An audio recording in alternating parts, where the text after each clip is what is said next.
অনষ্ট চরিত্রের মানুষেরা, ক্যারেক্টারলেস পিপলেরা, তোমরা শোনো, কোন নারীকে ধর্ষণ করার আগে তোমরা মুখটা একটু ভালো করে দেখে নিও। হয়তো বা হতে পারে ওই নারীটা তোমার মা না হয় বোন। কথাটা ঠিক কিনা বলেন? আরো জোরে বলেন ঠিক কিনা? আরো জোরে বলেন ঠিক কিনা? আল্লাহ রাসূল বলেছে, কেউ যদি বাবার বয়সী কাউকে বকা দেয়, সে যেন তার বাবাকে বকা দিল। আমার রাসূল বলেছে, কোন মায়ের বয়সী কোন নারীকে যদি কেউ গালি দেয়, অপমান করে, সে যেন তার মাকে অপমান করলো। আপনি বলেন, কোন যুবক, কোন কুলাঙ্গার, কোন ক্যারেক্টারলেস ম্যান যদি, কোন চরিত্রহীন লম্পট যদি আমার কোন বোনকে বন্ধু দর্শন করে, তাহলে সে যেন তার বোনের দিকে আঙ্গুল তুললো। ঠিক কিনা বলেন? আরো জোরে বলেন ঠিক কিনা বলেন? কোন মায়ের বয়সী নারীকে যদি তুমি দর্শন করো, এইটা কিন্তু তোমার মায়ের দিকেও যায়, কারণ এই নারীটা তোমার মায়ের জাত। কথা বলেন না কেন? এই জন্য আমি আপনাদেরকে বলি, কোন মানুষকে বন্ধু হত্যা করা যাবে না, কিন্তু ধর্ষণ যারা করে, জিনা যারা করে, তাদেরকে হত্যা করা যাবে। কোন মানুষকে খুন করার বৈধতা নাই। আমরা মুসলিম কান্ট্রিতে বসবাস করি, ঠিক কিনা বলেন? আমার নবীজি বলেছে, এই দেশে কোন বেঈমানকেও যদি হত্যা করা হয়, সেই জন্য গোটা জাতিকে হত্যা করলো। তাহলে খুনটা অত্যন্ত সেনসিটিভ একটা বিষয়, ঠিক কিনা? রাসূল বলেছে হত্যা করা যায় না, কিন্তু বন্ধু জিনা করনেওয়ালা, অসভ্য চরিত্রহীন লম্পটদেরকে হত্যা করা যাবে। কিন্তু আমাদের বাংলাদেশের আইনের খবর আমি জানি না, কেমন করে ধর্ষকরা জামিনে ছাড়া পায়। লজ্জা লাগে বন্ধু এগুলো শুনলে। আপনি মনে করেন না ঢাকায় হইছে, কুমিল্লা হইতে দেরি নাই। এখন টিভি খুললে দেখা যায় অনেক নোংরামির খবর। আমরা যদি সত্যিকারের নামাজি হতাম, আল্লাহ ওয়ালা হতাম, তাহলে কি নোংরামির খবর আমরা পাইতাম? আমি আপনাদেরকে বলি, গতকালকে এক খবরের মধ্যে পাইলাম, একদিনে না জানি 2 দিনে, কয়দিনে জানি না, কি কোন টিভিতে জানি একটা খবর আসলো বন্ধু, 65টা নারীকে নাকি করেছেন, ধর্ষণ করা হয়েছে। এর মধ্যে একটা শিশু আছে 4র্থ শ্রেণীর। জোরে জোরে কন্যা নাউজুবিল্লাহ। 72 ঘন্টা 65টা নারীকে ধর্ষণ করা হয়েছে। এই ধর্ষকরা কি কোনো মায়ের উদর থেকে আসে নাই? কথা বলেন না কেন? একজন প্রফেসর, একজন ডক্টর, তিনি বন্ধু ফেসবুকে একটা পোস্ট করেছিল। আমার একজন ছাত্র আমাকে দেখিয়েছে, হুজুর, একজন লেকচারার, 100% এডুকেটেড পারসন একজন এই পোস্টটা করেছে, দেখেন। আমি বললাম কি, ওই দর্শকদের উদ্দেশ্যে তিনি একটা বক্তব্য দিয়েছে, রেপিস্টদের বিরুদ্ধে তিনি একটা বক্তব্য দিয়েছে। আমি আজকে এই বল্লাগের যুবক, আমি তোমাদেরকে বলি, তোমাদের সমাজের মধ্যে তোমরা শক্ত ইউনিটি করে তোলো। তোমরা হলে আগামী দিনের ভবিষ্যৎ। তোমাদের হাত ধরে আগামীর বাংলাদেশ এগিয়ে যাবে রে যুবক। টাকার জন্য আমি তোমাদেরকে বলি, আল্লাহর হাবিব বলেছে, তুমি যদি জানো কোন মানুষ ক্যারেক্টারলেস, চরিত্রহীন, লম্পট, বন্ধু, তুমি যদি জানো কোন মানুষ জালেম, তুমি যদি জানো কোন মানুষ অত্যাচারী, এটা জানার পরেও তুমি 500 টাকার জন্য, একটা ব্যাগ বাজারের জন্য, একটু সুবিধার জন্য, যদি তুমি কিছু সময়ের জন্য যদি তুমি ক্যারেক্টারলেস ম্যানকে যদি তুমি সাপোর্ট দাও, রাসূল বলেছে তুমি আর মুসলমান থাকো না, তুমি মুসলমান থেকে খারিজ হয়ে যাবে। জোরে জোরে বলেন না নাউজুবিল্লাহ। আমি আপনাদেরকে বলি, আজকের বাংলাদেশে যে রেপিস্টটা প্রকাশিত হয়েছে, বন্ধু, চরিত্রহীন লম্পটেরা প্রকাশিত হয়েছে, তাদের কেউ না কেউ লিড দিচ্ছে। তোমার কথা বলেন না কেন? কেউ না কেউ তাদেরকে মদত দিচ্ছে। মনে রাখবেন, চুরি করার পরে মাল যদি লুকানোর জায়গা না থাকে, চোর চুরি করবে না। তার মানে অন্যায় করার পরে যদি প্রশ্রয় না পায়, সে কোনোদিন অপরাধ করবে না। আমার কথা ঠিক আছে নি? কুমিল্লায় তনু হত্যা হয়েছে কিনা? ক্যান্টনমেন্ট এলাকায় তার চুলগুলো পর্যন্ত দর্শকরা ছিঁড়ে ছিঁড়ে তুলে নিয়েছে। এত নিষ্ঠুর কেমন করে হয়? ও বন্ধু, ফেনী সোনাগাজীতে নুসরাতরে কেমন নির্মম ভাবে বন্ধু চলছে দিয়েছে ওই ধর্ষকেরা। এটা হোক টিচার, হোক ডাক্তার, হোক এমপি, হোক মন্ত্রী, সবাই সম্মিলিতভাবে এই ধর্ষককে বন্ধু প্রতিরোধ করতে হবে, অন্যথায় ওই ব্যক্তির মতো হবে আপনার আবার অবস্থা। আমার আল্লাহ জিব্রাইলকে বললেন, জিব্রাইল যাও যাও অমুক অমুক শহর উল্টে দাও, ধ্বংস করে দাও। জিব্রাইল আল্লাহর অর্ডার নিয়ে চলে গেলেন। যাওয়ার পরে দেখলেন এখানে এমন একজন আল্লাহওয়ালা লোক যিনি এক মুহূর্তের জন্য আল্লাহর নাফরমানি করে নাই। জিব্রাইল ওখানে গিয়ে ডাক দিলেন, আল্লাহ গো, এখানে তোমার এমন একজন প্রিয় বান্দা আমি পেয়েছি গো, সে জীবন একটা মুহূর্তের জন্য কি করে নাই, তোমার নাফরমানি করে নাই, আমি কি তাকে সহ হত্যা করে দিব? আমার আল্লাহ বললেন, হ্যাঁ তাকে তো ধ্বংস করে যাও। আল্লাহ কেন গো? ও মালিক, সে তো তোমার গোলাম। আমার আল্লাহ ডেকে ডেকে বলে, জিব্রাইল, জিব্রাইল রে, সে আমল করেছে ঠিকই, কিন্তু তার সামনে অনেক অন্যায় হয়েছে, অপরাধ হয়েছে, সে কোনোদিন অন্যায়ের প্রতিবাদ করে নাই, এই জন্য তার বেঁচে থেকে কোনো লাভ নাই, ওই জালেমদের সাথে তাকে পর্যন্ত ধ্বংস করে দাও। এই জন্য বন্ধু বলে, হুজুর, আমার সমাজে যিনি অন্যায় করে তিনি তো ধনী লোক। আমার আল্লাহ রাসূল শিখিয়ে দিয়েছে, তোমাকে অপশন দিয়ে দিয়েছে, তুমি টাকা দিয়ে জালেমের মোকাবেলা করো, তুমি যদি এটা দিয়ে না পারো লাঠি দিয়ে মোকাবেলা করো। ও বন্ধু, সম্মিলিতভাবে করো, কোনোভাবেই তুমি তাকে প্রতিহত করতে পারো না। নবীজি বললেন, তুমি তাকে দেখলেই তুমি থুতু নিক্ষেপ করো। কি করো? থুতু নিক্ষেপ করো। আল্লাহকে ডেকে বলো, আল্লাহ, এই জালিমকে আমরা দমাতে পারবো না, তুমি দমিয়ে দাও। আমার আল্লাহ বলবে, কুন ফায়াকুন, সঙ্গে সঙ্গে ফিনিশ। বুঝতে পারছেন নি? কিন্তু এড়িয়ে যাওয়া যাবে না, তার সাথে বন্ধু কোনো প্রেমের বন্ধন তৈরি করা যাবে না। আপনারা কি বিরক্ত হয়ে গেছেন নাকি খবরগুলো ভালো লাগে? আর জোরে বলেন, ভাল লাগে কিনা? বন্ধু আমার দিকে তাকান। বাংলাদেশে দুইটা নোংরা কাজ বেশি প্রচলিত হয়, একটা হলো বন্ধু জিনা, আর একটা হলো বলৎকার। কথা বলেন না কেন? আর জোরে বলেন না কেন? সমকামিতা আছে না নাই? কথা বলেন না কেন? লজ্জাস্থানের পিছনের দিক দিয়ে, পিছনের দিক থেকে লজ্জাস্থান, যৌন চাহিদা মেটানো, এটাই বন্ধু। এটা তো ছিল লূত আলাইহিস সালামের জামানায়, এটা তো আখির নবীর জামানায় আসার কথা না। কারণ হক কথাটা কিন্তু সব সময় মিষ্টি হয় না, ম্যাক্সিমাম সময় কিন্তু হক কথাটা তিতা হয়।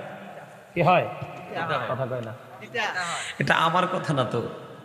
আল হাক্কু মুররুন, হক কথা কি তিতা। কিন্তু আল্লাহ, এটা হচ্ছে হাদিস শরীফ, রাসূল বলেছেন। আর আল্লাহ রাসূল কি বলেছেন?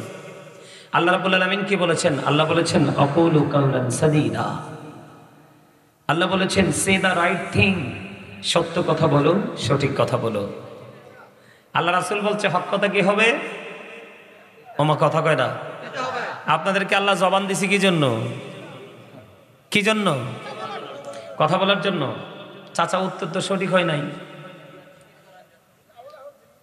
Thank you. দেখছেন নি, ওই কর্নার থেকে পিচ্ছি বলছে কি আল্লাহ জিকির করার জন্য। এটাই বাস্তব। আপনাকে কিন্তু আল্লাহ বুট, বাদাম, চা, কফি, মানে যেই কোনো খাবার, এবং চা দোকানে বসে বসে চা খাবো আর মানুষের বদনাম করব, বিশেষ করে বন্ধুরা একসাথে হয়ে কোলাহল কোনো পরিবেশে গিয়ে অপ্রাসঙ্গিক, অগ্রহণযোগ্য কথাবার্তা বলবো, এটার জন্য কিন্তু আল্লাহ আপনাকে আমাকে জবান দেয়নি। জবান দিয়েছি কি জন্য? আল্লাহ বলেছেন, remember me then I will remember you. আল্লাহ রাব্বুল আলামিন বলেছেন, remember me then I will remember you. আল্লাহ বলেছেন, ফাযকুরুনি আযকুরুকুম, তোমরা আমাকে স্মরণ করো, আমি তোমাদেরকে স্মরণ করব। জোরে জোরে কন্যা সুবহানাল্লাহ। আর জোরে। এরপরেও বুঝেন না কি করতে হবে? হবে কি হবে না? কি করার কি করতে হবে? জিকির করতে হবে। কারণ জিকির করা ফরজ। যারা জিকির করে তারা জিন্দা, যারা জিকির করে না তারা মুর্দা। মানে যারা জিকির করে তারা জীবিত, যারা জিকির করে না তারা মৃত। কেন? এই জায়গাটা নিয়ে একটু কথা বলি। কারণ মানুষের আসল কিন্তু তার এই দেহটা না, মানুষের আসল হলো তার আত্মাটা। কোনটা? আমাদেরকে দেখান কোনটা? মোমেন প্রত্যেক দিন 2 ধরনের খাবার সংগ্রহ করতে হয়। কয় ধরনের? 2 ধরনের। একটা হলো দেহের, যেটা নিজের ঘরে গেলে, বাড়িতে গেলে, রাস্তাঘাটে গেলে, যেখানে সেখানে গেলে আমরা কি পাই? খাবারটা পাই। এই খাবার থেকে কি আসে? দেহের শান্তি আসে, ঠিক কিনা বলেন? আর আরেকটা খাবার আছে রুহের। কিসের? রুহের। দেহেরটা কিন্তু দেখা যায়, হাতে নিচ্ছি, মুখে দিচ্ছি, চিবিয়ে খাচ্ছি, এটা কিন্তু দেখা যায়, কিন্তু রুহেরটা দেখা যায় না। দেহের খাবার কিন্তু পৃথিবীর যেই কোনো জায়গায় যান আপনি পাবেন,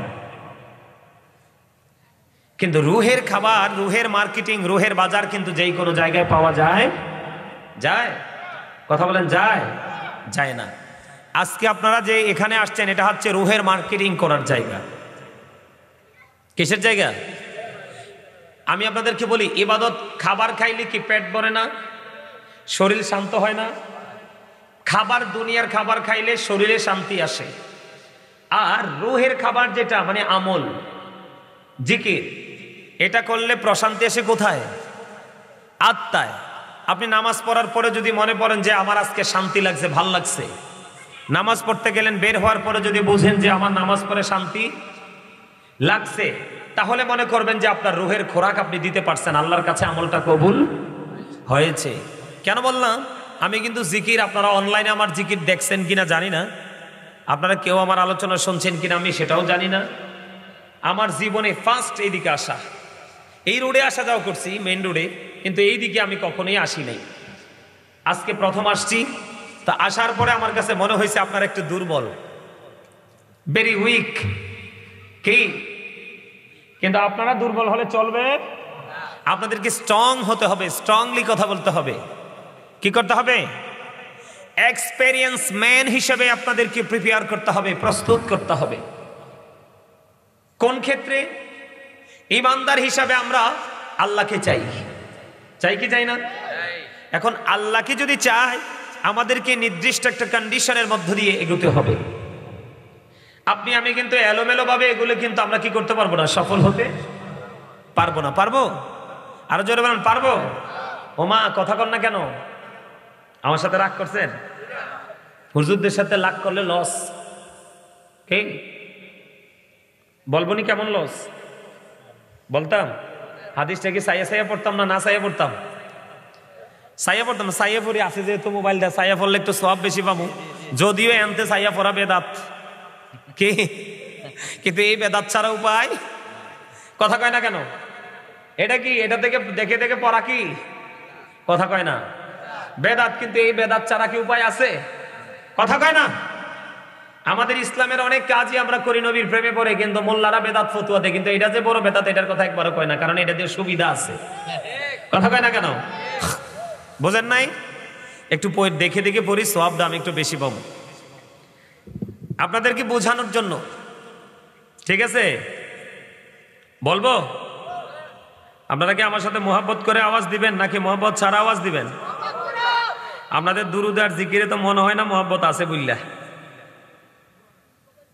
হ্যাঁ, এই আমার আলোচনা শুনতে হলে শর্ত মানতে হবে। কি করতে হবে? শর্ত দিব। আরো জোরে, এই এই মুরব্বী কলিমুদ্দিন, এমনি এমনি কোনায় কোনায় হাঁটা যাবে না। ফ্রেন্ড স্টেজে আসছেন, এই এটার এই সময় ডাক দিচ্ছে, এটা কিন্তু আইয়ে না, এটা আবার দেখি সিগির লিগে ওই ওই আউটসাইড দিয়ে একটা যাচ্ছে। এই এটা মনে হের পরিচিত, এই কারণে হ্যাঁ বলছে, এটা তো দোষ আমি মনে করি না, কারণ ওর বয়স সেম টু সেম। আমার দিকে তাকান। হুজুরদের সাথে শত্রুতা করা যাবে না, তাদের সাথে প্রেম করতে হবে। আর এই প্রেম আপনার জন্য কত ইজি করে দিবে আল্লাহকে পাওয়া, এটার একটা প্রমাণ বুখারী এবং মুসলিম শরীফ থেকে। আমি বলি, বিসমিল্লাহির রহমানির রহিম। عن أبي هريرة رضي الله تعالى عنه قال رسول الله صلى الله عليه وسلم من أطاعني فقد أطاع الله ومن عصاني فقد عصى الله ومن أطاع أميري فقد أطاعني ومن عصى أميري فقد عصاني متفق عليه سرزركم الله أكبر। হযরতে আবু হুরায়রা রাদিয়াল্লাহু তাআলা আনহু থেকে হাদিস কানা বর্ণিত, আমার নবী, আপনার নবী, দু জাহানের বাদশা নবী রাহমাতুল লিল আলামিন, ওনার পবিত্র জবান মুবারক দ্বারা তিনি পবিত্র হাদিস খানা বর্ণনা করেছেন যে হাদিসটা এসেছে বুখারী এবং মুসলিম শরীফের মধ্যে বন্ধু। কেন আপনি আলেমদেরকে ভালোবাসবেন এটা বোঝানোর জন্য। যদি আমার আলোচনার বিষয় এটা নয়, আপনারা দুর্বল, আপনাদেরকে অ্যাক্টিভ করতে হবে, এই জন্য বন্ধু আপনাদেরকে স্ট্রং করতে হবে, এই জন্য আপনাদের মানসিক পরিবর্তনের জন্য আমার এই দিকে আসা। আপনারা একটু মহাব্বত করে আমার হাদিস কেন শুনবেন এবং মন দিয়ে এটাকে হৃদয়ে ধারণ করবেন। আল্লাহর হাবিব বলেছেন, মান আতাআনি ফাকাদ আতা আল্লাহ, যেই ব্যক্তি আমার আনুগত্য করে সে আল্লাহর আনুগত্য করলো। সুবহানাল্লাহ, সুবহানাল্লাহ বলেন না কেন? বলতেছে কে? রাসূল। ওমা ওমা ওমা ওমা, আমার আগে আমার ছোট ভাই মিনহাজুল আবিদিন সুফুবি মাইকটা সাইরা দিয়ে বালাই তো করছেন, কাহিং সাইরা দিতাম নি? হ্যাঁ, আমি কই রাসূল বলতেছে, হ্যাঁ কয় আল্লাহ বলতেছে। হ্যাঁ, আমার আলোচনা শুনতে হলে আপনাদেরকে শর্ত মানতে হবে। কি করতে হবে? কথা কয় না, কি করতে হবে? শর্ত নিতে রাজি সবাই? আমার প্রথম শর্ত, ফার্স্ট কন্ডিশন হলো স্টপ ইউর মাউথ এভরিবডি। সকলের জবানকে বন্ধ রাখতে হবে। আমার দ্বিতীয় শর্ত, second condition, you listening my lecture very attentively. আমার কথা সবাইকে মন দিয়ে শুনতে হবে। থার্ড কন্ডিশন, আপনি যদি বলেন আই সে ডোন্ট অ্যাকসেপ্টেবল, আমি বলবো I say go to your seat, out of sight. আমার কথা কয় না? সবাই এই সীমানা ত্যাগ করে বাড়ি চলে যেতে হবে। কারণ আপনার দেহ যদি এখানে থাকে, মন যদি অচিন দেশে ঘুরে, আপনার এই বৈশা থেকে লাভ নাই। বাসায় যে পিঠ লাগাইয়া ঘুমান, আগামী দিন ভালোভাবে কাজ করতে পারবেন। ওমা, আপনারা কি হাসতেও পারেন না? হ্যাঁ, আরে হাসি দোষের কিছু না। আপনার লাইফকে, আপনার জীবনকে সুন্দর রাখতে হলে, দেহকে সুন্দর রাখতে হলে, আল্লাহ রাসূল সুস্থ রাখার জন্য যতগুলো অপশন আমাদেরকে শিখিয়ে দিয়েছেন, এর মধ্যে একটা হলো হাসি। হাসি খুশি জীবন মানুষকে স্বাভাবিক করে দেয়। কথা কি বুঝতে পারছে? আমার এই চাচা একটা হাসি দিছে, আমার এই ছোট ভাইয়ের একটা হাসি দিছে, কারণ তারা মজাটা বুঝছে। আর আপনারা একটু ইয়ার মধ্যে, হেজিটেশনের মধ্যে পড়ে গেছেন, ঠিক না ভাই? ঠিক? আরো জোরে একটু হাসতে হবে তো। আমি বলতেছি, রাসূল বলতেছে, আপনি বলতেছেন, আল্লাহ বলতেছে, এইরকম ভাবে ওয়াজ শুনে তো লাভ নাই। এই 29তম মাহফিল, এত বছরে, 28 বছরে কি শিখছেন আমার বলতে পারবেন? এটা কিন্তু একটা ক্লাস। এটা কি? এটা একটা ক্লাস, প্রফেশনাল, এটা একটা টিচিং প্রফেশন। এটা কিন্তু শুটিং স্পট নয়। আমি আপনাদেরকে টিচিং দিচ্ছি, আপনারা সবাই টিচিং নিচ্ছেন। এখানে আমার বাবার বয়সী, দাদার বয়সী অনেক অনারেবল পার্সন আছেন, কিন্তু এই মুহূর্তে সবাই আমার স্টুডেন্ট। আমার ঠিক কত কইতে পারে না।